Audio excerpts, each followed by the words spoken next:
नमस्कार दोस्तों। भाग्य बुरा हो तो संवर नहीं सकता, और अगर भाग्य अच्छा हो तो कोई बाल बांका नहीं कर सकता। एक गांव में एक खेतों में बड़ी अच्छी फसल होती। अनाज के घर में भंडार भरे रहते। बाड़े में एक से बढ़कर एक भैंस और गाय और बैलों की जोड़ी तो ऐसी कि हल्के में किसी के पास ऐसी जोड़ी न थी। नाते रिश्तेदारों में उधार चढ़ी हुई थी। दूध दही की तो कोई कमी ही न थी। गुड़गुड़ाता खाट पर बैठा मौज करता जाटा, जिसे काम से कोई मतलब न था। खेलता खाता अलमस्त रहता। कभी उसे काम करने के लिए नहीं कहा, बस यही सोचा उम्र के साथ अपने आप ही काम धंधा संभाल लेगा। पर देखते देखते ही सब उलट पुलट हो गया। बुरे दिनों की ऐसी मार पड़ी, ऐसा लुढ़का कि फिर वापिस न उठ सका। आकर गिर पड़ी। 2 घंटे बाद होश आया तो हाथी दांत की चूड़ियां तोड़कर कोने में जा बैठी। नाम था। नाम के मुताबिक काज भी किया गया। उधारी के बल पर बनिए से उधार सामान ले आई। बनिया भी ऐसे लोगों को लक्ष्मी का अवतार मानता ही था। जितना मांगा उससे दुगना चुगना तोल दिया। बढ़ चढ़ अनगिनत लोग खाना खाने आए। बात से मतलब ही नहीं था कि कौन सी चीज किस भाव से आई है। माँ को इस बारे में समझ ही नहीं थी। काज के बाद बनिए ने खाता लिखवाया तो जा पर और नीचे की सांस नीचे रह गई। सारी संपत्ति लिखवाई तो बनिए से पल्ला छूटा। लिखता नहीं था, इसलिए उसके मरने के बाद कर्जदारों ने भी उसे एक धेला वापिस न किया। इधर सारी उधारी डूब गई और उधर बनिए के तगाजों ने जीना हराम कर दिया। सब बेचा तो मुश्किल से पार पड़ी। देखते ही देखते अच्छे खासे घर का ऐसा आ गया कि माँ बेटे को रोटियों के लाले पड़ने लगे। फिर माँ ने एक दिन बेटे से कहा, बेटा अब तो तेरा ही भरोसा है। जब तुम्हारा बाप जिंदा था तो तेरा जिद्दीपन अच्छा लगता था। अब अगर तुमने होश नहीं संभाला तो भीख मांगनी पड़ेगी। तुमसे भी तो कुछ नहीं छिपा है। बेटा कहने लगा, मैं सब समझता हूँ माँ, तुम मुझे मत समझाओ, मगर कमाने के लिए तो मैं परदेश ही जाऊंगा, क्योंकि यहाँ मेरा जी नहीं लगता है।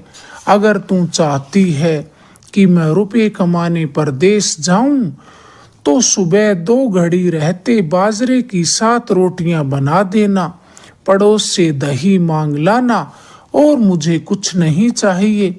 अब तक जो कुछ हुआ सो हुआ, मगर अब काका से चोगना करके नहीं दिखाई। से दही मांगने की बात सुनी तो उसकी आंखें भर आई कि समय समय की बात है।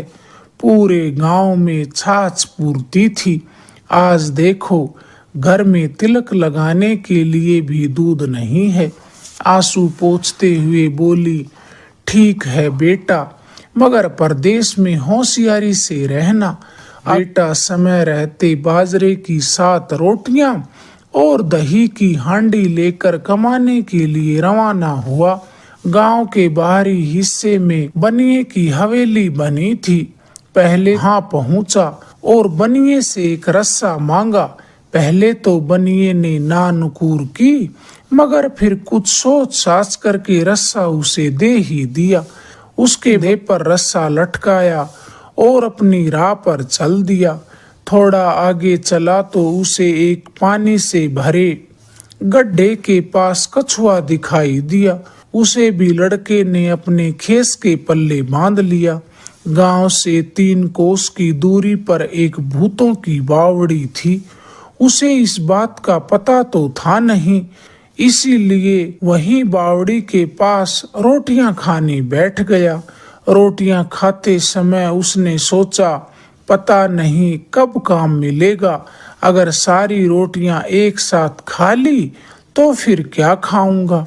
इसलिए वह यही सोचते हुए रोटियों को देखने लगा और कहने लगा, एक खाऊं, दो खाऊं या सातों को गटक जाऊं। इसी तरह उसने जोर जोर से 3-4 बार कहा। अब बावड़ी में 7 भूत रहते थे। सातों को गटकने की बात सुनकर सातों भूत थर थर कांपने लग गए। सोचने लगे, आज तो बड़ी बला आ गई है जो हमें गटकने की बात कर रही है। भूतों के मुखिया ने थोड़ी हिम्मत दिखाई और डपट कर कहने लगा, कौन है? मैं था। निडर होकर जोर से बोला, मैं कौन हूँ अभी पता चल जाएगा, पर तुम बताओ तुम कौन हो। भूतों का मुखिया बोला, हम भूत हैं।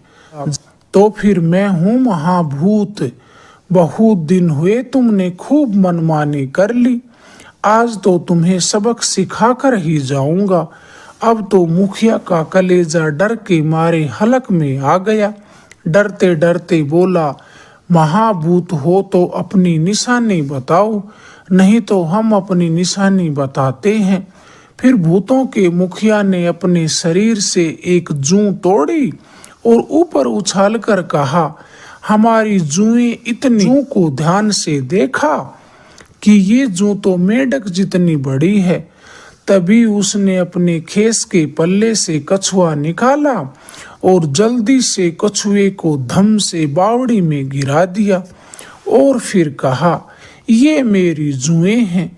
जब मुख देखी तो डर के मारे कांपने लगा और उसका कलेजा दहल गया। फिर वह सोचने लगा, हाँ है तो कोई महाभूत। इतना सोचकर वह डर से दूसरे भूतों की तरफ देखने लगा। तब फिर एक दूसरे भूत ने खखारा और उस खखार को बाहर फेंक दिया और फिर उससे कहा कि हमारा खखार इतना ज्यादा की ओर देखकर सोचने लगा, अब डरा तो मरा। उसने तो झट दही की हंडिया को बावड़ी में पटक कर कहा, मेरा खखार इतना ज्यादा। अब दूसरे भूत का दिल भी बैठ गया। तब तीसरे भूत ने साहस जुटाकर अपने शरीर का एक बाल तोड़ा और उसे बाहर फेंकते हुए कहा, हमारे बाल इतने मोटे और इतने लंबे। लंबे और उंगली जितने मोटे बाल देखकर जाट के बेटे ने कलाई जितने मोटे रस्से को झट बावड़ी में फेंक कर कहा, मेरे बाल इतने लंबे और मोटे। जैसे ही रस्सा बावड़ी में गिरा तो ऐसी जोरदार छपाक की आवाज हुई कि सारे भूत पीपल के पत्ते की तरह कांपने लगे। अब उनकी मौत को कोई नहीं टाल सकता था। छपाक की आवाज थमे फिर कहा, एक खाऊं, दो खाऊं या सातों को गटक जाऊं। फिर तो भूत भी डरे। उन्हें फिर कोई विवाद न किया। वे सब बातें करने लगे, लगता है कोई बड़ा ही राक्षस है। एक बोला, अगर हम सबको खाए तो भी उसका पेट नहीं भरेगा। फिर दूसरे ने कहा, चलो एक बार आजमा कर देखते हैं, क्या पता हम लालच देंगे तो शायद यह मान ही जाए।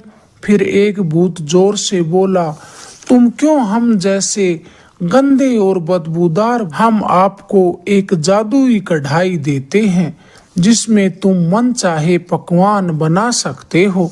लाखों आदमी खाएंगे तो भी पकवान खत्म नहीं होंगे। कढ़ाई देने के लिए भूत बड़े गिड़गिड़ाए। कढ़ाई लेने के लिए राजी हुआ। कढ़ाई लेकर खुशी खुशी वह घर की ओर चला। बावड़ी से थोड़ी ही दूर एक बरगद का पेड़ था। अब वह थोड़ा सुस्ताने के लिए उसके नीचे बैठ गया। फिर उसने सोचा कि यदि दिन के उजाले में घर गया तो लोग शायद उसका मजाक बनाएंगे कि जल्दी ही कमाई कर लाया। इतना सोचकर वह दिन भर उसी बरगद के नीचे बैठा रहा। सांझ ढले, अंधेरा छाने लगा तो वह कढ़ाई लेकर घर की ओर चल पड़ा। बनिए की हवेली के किवाड़ उसने खुले दिखे तो कढ़ाई को परखने के लिए हवेली में जा पहुंचा। बनिए से बावड़ी के भूतों का जिक्र तो नहीं किया, मगर इच्छा दर्शाते ही भांति भांति के पकवान अपने आप ही कढ़ाई में तैयार हो गई। जब बनिए ने कढ़ाई की ये माया देखी तो वह दंग रह गया। आश्चर्य के बाद उसे लालच आ गया कि इस कढ़ाई से तो लाखों कमाए जा सकते हैं। अगर अकाल पड़ जाए तो पूरे मुल्क को दोनों समय भरपेट खाना खिलाया जा सकता है, और फिर जब बरसात होगी तो वसूल भी कर सकता है। ब्याह शादी में खाने का ठेका लेकर चुटकियों में काम निपटाया जा सकता है, और ऊपर से खर्चा पानी भी कुछ नहीं। अगर किसी तरह यह कढ़ाई कब्जे में आ जाए तो मजा आ जाए। बनिए ने झट दिमाग लड़ाया, फुसलाकर रात को हवेली में ठहरने के लिए राजी कर लिया। रात होकर नींद में खर्राटे भरने लगा तो बनिए ने चुपके से कढ़ाई बदल ली। पोफटने भूली तो अचकचाकर उठ बैठा और कढ़ाई को लेकर बगल में दबाए बनिए से बिना कुछ कहे सुने माँ को खुशखबरी सुनाने की उमंग में चल पड़ा। बेटे की और घबरा कर पूछा, बेटा इतनी जल्दी कैसे आ गया? बेटा मुस्कुराकर बोला, माँ मैं एक दिन में इतना कमा लाया हूँ कि दुनिया का पेट भर सकता हूँ। फिर बेटे ने माँ को सारी बात सुनाई तो माँ को तरों को सबक सिखाने के इरादे से उसी बावड़ी के पास जा पहुंचा। फिर जोर जोर से कहने लगा, एक खाऊं, दो खाऊं या सातों को घटक जाऊं। भूतों को तो पानी में भी पसीना आ गया। डरते डरते कहने लगे, अन्नदाता थोड़ा सब्र रखें, अगर हमसे कोई कसूर हुआ है तो हमें बताएं। भूतों की नगड़ में आ ही गई थी, अब भला वह क्यों पीछे रहने वाला था। दहाड़ कर बोला, तुम्हें सब पता होते हुए भी तुमने मुझसे धोखा क्यों किया? अगर अपनी पर आ गया तो यहाँ से 50-50 कोस की दूरी तक भूतों का नामो निशान मिटा दूंगा। भूत हाथ जोड़कर सोने की मेंगनी करने वाली बकरी की परख की तो उसे भूतों पर यकीन हो गया। फिर वह बकरी को लेकर गांव की ओर चल दिया। बनिया भी अब उसे गली में ही मिल गया। चीकनी चुपड़ी बातों में फंसाकर उसे अपनी हवेली ले गया और कहने लगा, तुम्हारा और हमारा तो कई पीढ़ियों से उठना बैठना है। अगर दूध दही की तकलीफ थी तो मुझे कह देते, एक की जगह 7 भैंसे बाड़े में बंधवा देता। सोचे समझे कह दिया कि सेठ जी यह कोई मामूली बकरी नहीं है, यह तो सोने की मेंगनी देने वाली बकरी है। बनिए ने मुंह पिचका कर कहा, जा रे बावले, ऐसा भी कहीं होता है? लड़का कहने लगा, अपनी आंखों से देखा और परखा है। बनिया फिर बोला कि किसी भूत प्रेत ने तेरी नजर बांध दी होगी। अगर बकरियां सोने की मेंगनियां देती तो गडरिए उन्हें लिए जंगल जंगल चुप न रहा गया। उसने बकरी का चमत्कार दिखा दिया। वैसे तो बनिए को पूरा विश्वास था, मगर मन की बात होठों पर लाए तो वह बनिया ही कैसा।